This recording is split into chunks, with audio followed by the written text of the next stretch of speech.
السلام علیکم ورحمۃ اللہ وبرکاتہ۔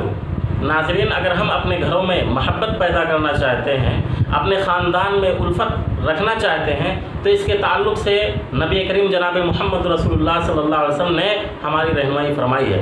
جیسا کہ ترمذی کی روایت ہے، حدیث نمبر 1979 ہے۔ ابو ہریرہ رضی اللہ تعالیٰ عنہ حدیث کے راوی فرماتے ہیں کہ رسول اللہ صلی اللہ علیہ وسلم نے فرمایا، تعلموا من انصابکم ما تصلون به ارحامکم فإن صلة الرحم محبة في الأهل مسرات في المال منسات في الأثر۔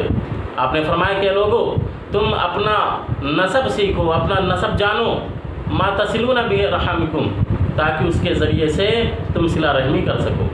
فإن صلة الرحم محبة في الأهل، کیونکہ صلہ رحمی یہ گھرانے میں محبت کا ذریعہ ہے۔ اور آپ نے فرمایا مسرات فی المال، مال میں اضافے کا باعث ہے۔ منسات فی الاثر، اور تاخیر سے موت آنے کا ذریعہ ہے۔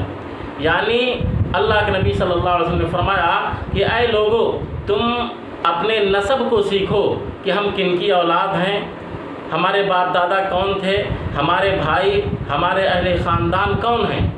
اس کو تم جانو، اس کو سیکھو، تاکہ تم اس کے ذریعے سے صلہ رحمی کر سکو۔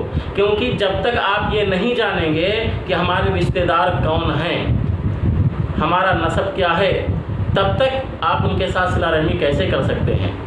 اسی لیے اللہ کے رسول صلی اللہ علیہ وسلم نے فرمایا کہ تم اپنے نسب کو سیکھو، تم جانو، یعنی اپنے رشتہ داروں کو پہچانو، تاکہ تم ان کے ساتھ صلہ رحمی کر سکو۔ اور جب تم صلہ رحمی کرو گے تو اس سے ہوگا کیا؟ آپ صلی اللہ علیہ وسلم نے فرمایا کہ اس سے گھر کے اندر محبت پیدا ہوگی، خاندان کے اندر الفت جنم لے گی۔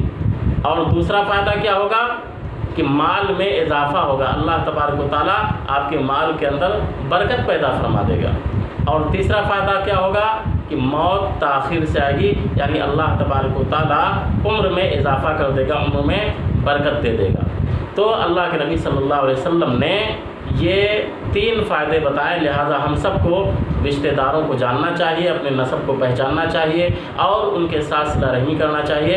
اللہ تبارک و تعالیٰ ہم سب کو اس کی توفیق دے۔ ناظرین، آپ سے گزارش ہے کہ اگر آپ نے اب تک ہمارے اس چینل جواب ٹی وی کو سبسکرائب نہیں کیا ہے تو برائے مہربانی اس کو سبسکرائب کر لیں اور بیل کے آئیکن کو دبا دیں، تاکہ جب بھی ہم کوئی ویڈیو اپلوڈ کریں تو آپ تک پہنچ جائے۔ اور زیادہ سے زیادہ اس کو آپ شیئر کریں اپنے دوست احباب اور رشتہ داروں میں، تاکہ دین کی باتیں لوگوں تک پہنچیں اور ایک ہمارا ماحول، ہمارا معاشرہ ایک پرسکون معاشرہ بن سکے۔